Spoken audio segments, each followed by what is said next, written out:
दोस्तों नमस्कार। विकल्प वाणी सच्चाई की खोज में आपका स्वागत है। दोस्तों इस समय विकल्प वाणी की टीम हरियाणा के सेक्टर 12 में है। यहाँ डीसी ऑफिस है। यहाँ पर सफाई कर्मचारी, ग्रामीण सफाई कर्मचारी अपनी मांगों को लेकर प्रदर्शन कर रहे हैं। ये बीते 10 अक्टूबर से लगातार धरना चल रहा है।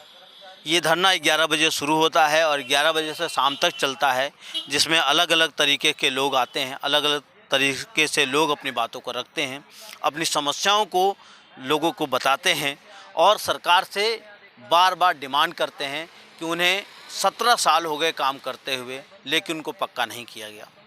उन्हें सरकारी कर्मचारी घोषित किया जाना चाहिए। साथ ही साथ उन्हें मिनिमम वेज जो है 26,000 मिलना चाहिए। इन मांगों को लेकर ये प्रदर्शन कर रहे हैं। आज इनसे हम बातचीत करेंगे, हम समझने की कोशिश करेंगे इनकी मांग ये क्यों उठा रहे हैं और सरकार इनकी मांगों पर किस तरह की प्रतिक्रिया दी है। आप हमारे साथ बने रहिए। विकल्प वाणी सच्चाई की खोज। 10 तारीख से आप लोग आंदोलन कर रहे हैं, सफाई कर्मचारी।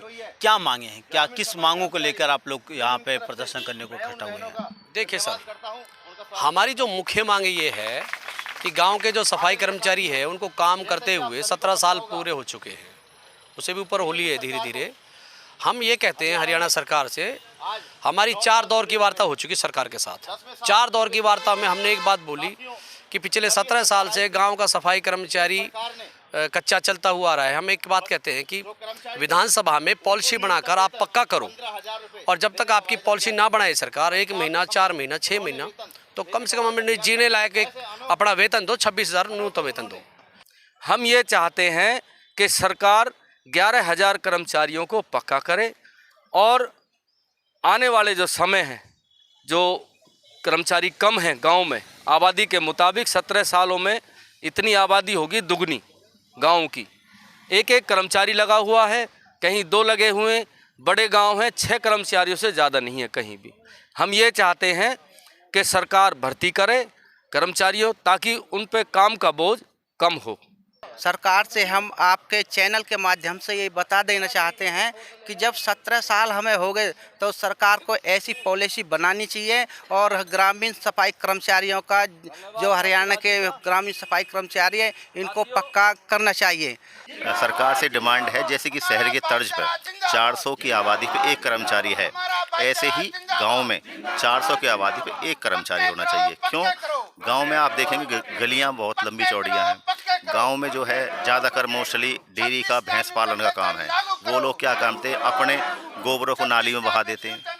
यानी कि उनके शहर में तो घर भी छोटे छोटे हैं, लेकिन गांव में एक घर ही कम से कम 500 या 1000 घर का एक प्लॉट है। यानी कि 2000 की आबादी पे अगर हम लोग काम करते हैं तो इसका क्षेत्रफल बहुत बड़ा है। तो हम लोगों की डिमांड ये है कि 400 की आबादी पर 1 कर्मचारी की नियुक्ति की जाए। अभी जी सफाई कर्मचारी, ग्रामीण सफाई कर्मचारी कितने हैं? टोटल फरीदाबाद ज़िले में 194 कर्मचारी हैं और हमारे पूरे हरियाणा के अंदर 11,500 कर्मचारी हैं। तमाम जितने भी हरियाणा के ग्रामीण सफाई कर्मचारी हैं वो हड़ताल पर हैं। अभी मानदेय मिलता है कि आपको वेतन मिलता है?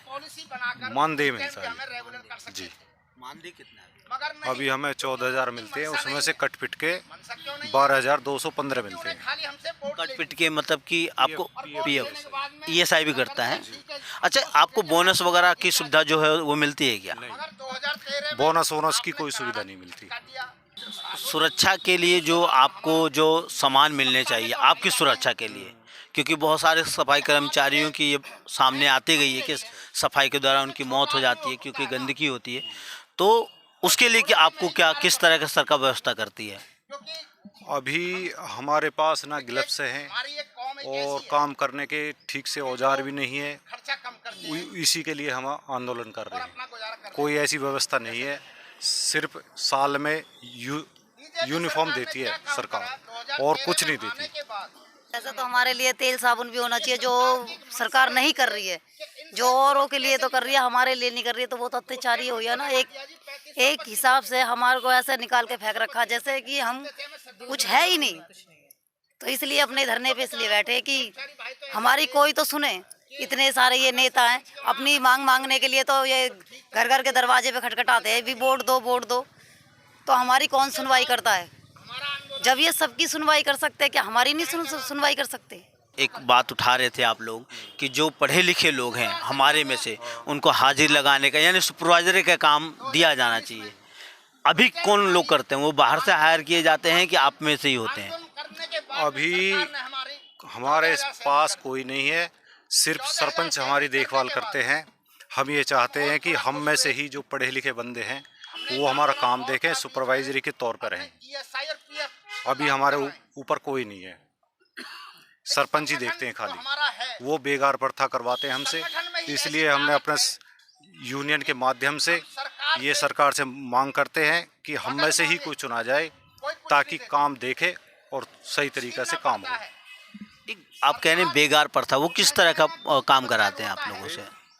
बेगार प्रथा ये होती है कि जैसे हमारा काम तो होता है गांव में सफाई करना, नालियों की सफाई करना, लेकिन कुछ सरपंच ऐसे हैं जो अपने घरों के भी काम करवाते हैं, खेती बाड़ी भी करवाते हैं, और बीच में सैलरी भी ही उनके खातों में आती थी, सैलरी भी नहीं देते थे टाइम से, तो काफ़ी दिक्कत है। मतलब आप कह रहे हैं जो सरपंच के खाते में सैलरी आती है उसके जरिए आपको मिलता है? पहले मिलता पहले, अभी डायरेक्ट आपको मिलता है? जी।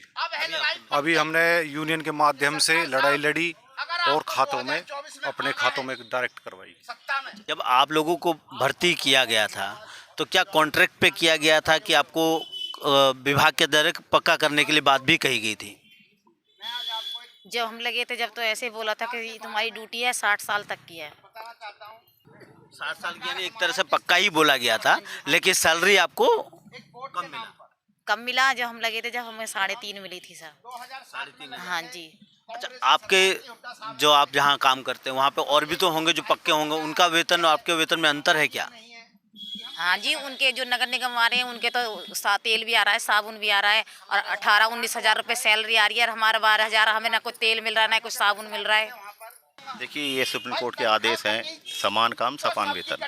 तो हम लोग ये चाहते हैं कि जब सुप्रीम कोर्ट ने आदेश कर रखा है सरकार को समान काम समान वेतन, तो समान काम समान वेतन के आधार पर हमें 26,000 रुपये, हमें कम से कम अपने परिवार को चलाने के लिए न्यूनतम वेतन हमें दिया जाए।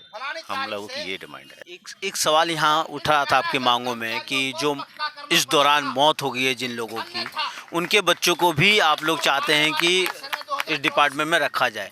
आप ये ऐसा कुछ डिमांड है ना आप लोगों का? हमारे विज्ञापन में यही है, मांग पत्र में, कि भाई जो जिसकी कर्मचारी की डेथ हो जाती है काम करते हुए, तो उसके परिजनों को नौकरी दी जाए इसी डिपार्टमेंट में। ये हमारी मांग है उसमें। दोस्तों, अभी आप लोगों ने इन सफाई कर्मचारियों के नेताओं की और इनकी बात सुनी। एक बात याद होगा या आपको पता भी होगा, 2 अक्टूबर को हमारे पूरे देश में करोड़ों रुपए लगाकर सफाई कर्मचारियों को सम्मान देने की बात की जाती है। स्वच्छ भारत मिशन चलाया जाता है और हर नेता, हर अधिकारी हाथों में झाड़ू लेकर निकल पड़ते हैं सिर्फ फ़ोटो खिंचवाने के लिए। लेकिन जो लोग लोगों की सुरक्षा करने के लिए जीवन भर काम करते हैं, वो 17 साल से अपने क्षेत्र को, अपने इलाके के कार्यभार को संभालते हुए साफ सफाई करते हैं। वो लोग 17 सालों से आज भी उनको पक्का नहीं किया गया है। उन्हें 12,000 मात्र पर जीवन बिताने के लिए मजबूर होना पड़ रहा है। इनकी बातों को सुनकर और महंगाई के स्तर को देखकर ये साफ लगता है कि इनकी बात जायज़ है। इनको मिनिमम 26,000 तो मिलना चाहिए। और जो 17 साल जहां नौकरी करता है वहां पर एक की सैलरी इतनी ज़्यादा है और एक की सैलरी कम है, जबकि सुप्रीम कोर्ट का आदेश है, जैसा सर ने बताया, कि समान काम का समान वेतन मिलना चाहिए। लेकिन सरकार उससे 11,000 सफाई कर्मचारियों को महरूम कर रही है।